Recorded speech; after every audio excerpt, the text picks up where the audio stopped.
Assalamualaikum warahmatullahi wabarakatuh. Alhamdulillahilladzi arsala rasulahu bil huda wa dinil haqq liyudhhirahu 'alad dini kullihi arsalahu basyiran wa nadhira wa da'iyan ilallahi bi'idhnihi wa sirajan munira.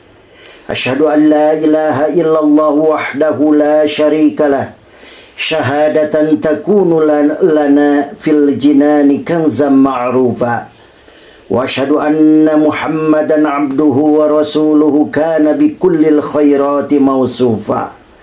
Allahumma salli wa sallim ala sayyidina Muhammadin wa ala alihi wa ashabihi salatan wa salaman daimaini abada wa sallim tasliman katsira.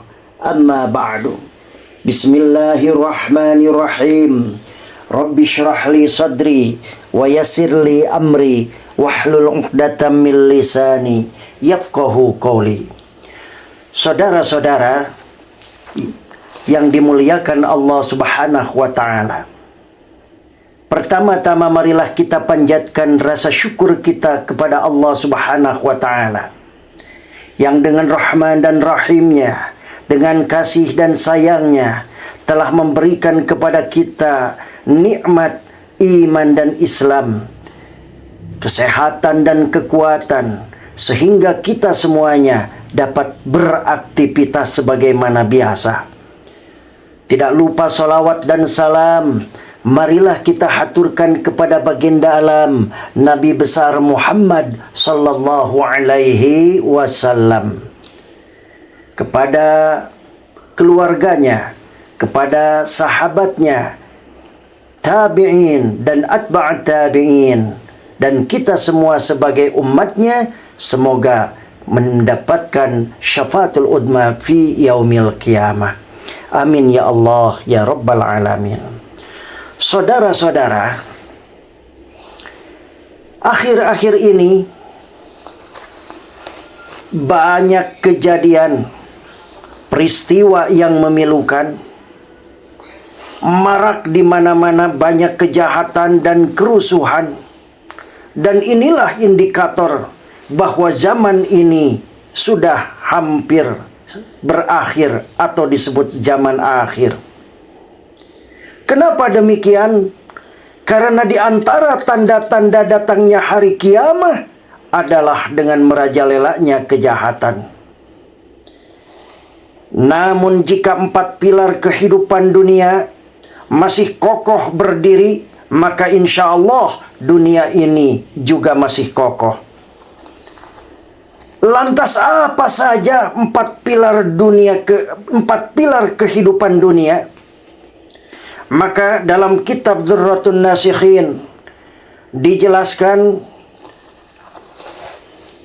qiwamud dunya bi arba'ati asya'a, awwaluha bi ilmil ulama, wasani bi adlil umara, wasalis bisakhawatil aghniya, warrabi'u bi da'watil fuqara.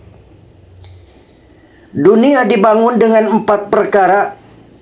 Yang pertama adalah dengan ilmunya ulama, yang kedua dengan adilnya penguasa, yang ketiga dengan kedermawanan orang-orang kaya, dan keempat dengan doanya para fakir miskin. Itulah 4 pilar dunia. Selama 4 pilar tersebut masih tegak berdiri, maka hari kebinasaan juga masih belum waktunya. Oleh karena itu, selagi masih ada waktu untuk bertaubat atas semua dosa dan memperbaiki kesalahan, maka gunakanlah waktu ini sebaik-baiknya. Kenapa demikian? Karena waktu ini berjalan terus, dan waktu yang sudah terlewat tidak akan kembali. Maka kepercayaan Allah di sisa umur ini manfaatkan oleh kita untuk memperbaiki diri, meningkatkan keimanan, dan meningkatkan ketakwaan kita kepada Allah Subhanahu wa ta'ala. Saudara-saudara yang dimuliakan Allah Subhanahu wa taala. Adapun 4 pilar tersebut sesuai dengan keterangan ulama. Yang pertama, ilmu orang-orang alim atau ulama. Ulama merupakan sebutan bagi orang-orang tertentu yang memiliki pengetahuan agama yang mumpuni. Selain itu, ulama merupakan orang-orang yang integritas keimanan dan ketakwaan yang kokoh. Eksistensi ulama sangat berpengaruh pada peradaban bangsa, khususnya bangsa Indonesia, sebab ulama mendedikasikan dirinya pada negara dan bangsa sesuai dengan kapasitasnya, yaitu mengarahkan dan membimbing anak bangsa ke jalan yang lurus sesuai ajaran Islam. Maka layak sekali manusia menghormati ulama yang masih tersisa di negeri ini. Selain itu juga kita senantiasa belajar dan mengamalkan ilmu dari para ulama sebelum Allah mencabut ilmu itu. Ini karena cara Allah mencabut suatu ilmu adalah dengan mewafatkan para ulama. Rasulullah sallallahu alaihi wasallam bersabda, sesungguhnya Allah tidak mengangkat ilmu dengan sekali cabutan dari para hambanya. Akan tetapi Allah mengangkat ilmu dengan wafatnya para ulama. Ketika tersisa lagi seorang ulama pun, maka manusia bertanya kepada orang-orang bodoh. Mereka bertanya, maka mereka orang-orang bodoh berfatwa tanpa ilmu. Mereka sesat menyesatkan. Hadis riwayat Bukhari. Adapun yang kedua adalah keadilan pemimpin. Setiap orang pasti menginginkan pemimpin yang adil. Baik pemimpin secara struktural seperti pemimpin negara sampai tingkat RT, maupun pemimpin non-struktural seperti pemimpin rumah tangga sampai pemimpin untuk dirinya sendiri. Sebagai seorang muslim, kita dituntut untuk bisa meneladani kepemimpinan Rasulullah sallallahu alaihi wasallam dan Khulafaur Rasyidin, terutama Umar bin Khattab. Rekam jejak beliau menunjukkan bagaimana jiwa seorang leader yang sesungguhnya. Potret kepemimpinan beliau yang dikagumi banyak kalangan adalah pemimpin yang tegas dan pemberani, hingga beliau dijuluki singa Allah. Walaupun terkenal sebagai sosok yang tegas, beliau juga memiliki jiwa sosial yang tinggi, rasa tanggung jawab yang tinggi terhadap rakyatnya. Beliau juga lebih mengutamakan rakyatnya daripada golongannya sendiri, bahkan dari dirinya sendiri. Saudara-saudara yang dirahmati Allah, di Indonesia, salah satu pemimpin yang dapat dijadikan panutan adalah almarhum B.J. Habibie, yang kepergiannya menghadap Sang Ilahi menyisakan luka yang mendalam bagi bangsa Indonesia pada khususnya. Beliau juga bisa dikatakan paket komplit. Di samping itu beliau adalah sosok inspiratif yang mengintegritaskan Imtek dan Imtak, sehingga banyak jasa-jasanya yang dapat dinikmati oleh semua elemen masyarakat, yaitu diantaranya demokrasi.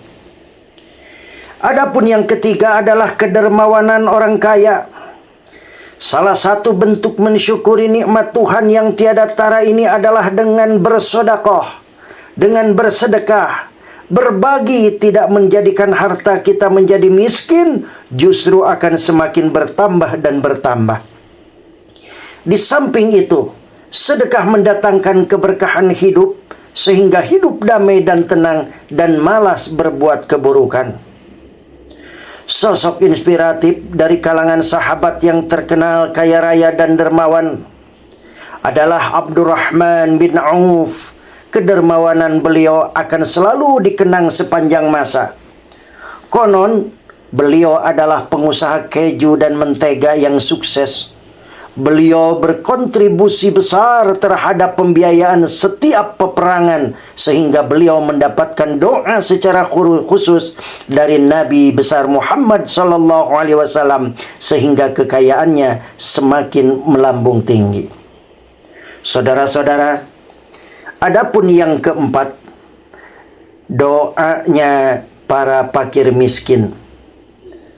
Hal yang paling memungkinkan yang dapat dilakukan oleh orang fakir miskin adalah berdoa.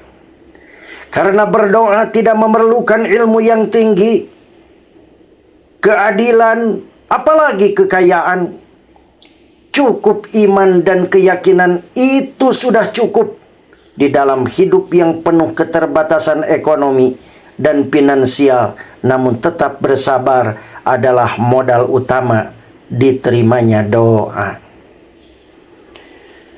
Sosok inspiratif yang memiliki kontribusi besar dalam hal kemiskinan adalah Abdurrahman bin Syakh Ad-Dawsi Al-Yamani.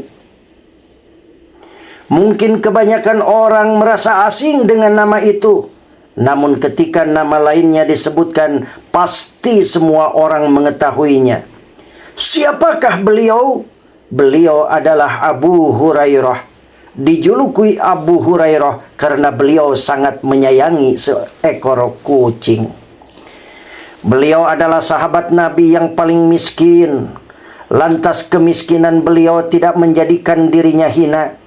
Akan tetapi beliau memaafkannya untuk hal-hal yang sangat baik. Di mana kaum muhajirin sibuk dengan dagangannya, sementara kaum Ansor sibuk dengan pertaniannya. Karena beliau sangat miskin, lantas beliau tidak punya dagangan dan pertanian, sehingga beliau lebih banyak menghabiskan waktu bersama Rasulullah Sallallahu Alaihi Wasallam, sehingga beliau terkenal paling banyak menghafalkan hadis di antara para sahabat yang lainnya. Pada masanya beliau menghafalkan hadis sebanyak 5.374 buah hadis. Saudara-saudara yang dirahmati Allah, itulah 4 pilar kokohnya dunia.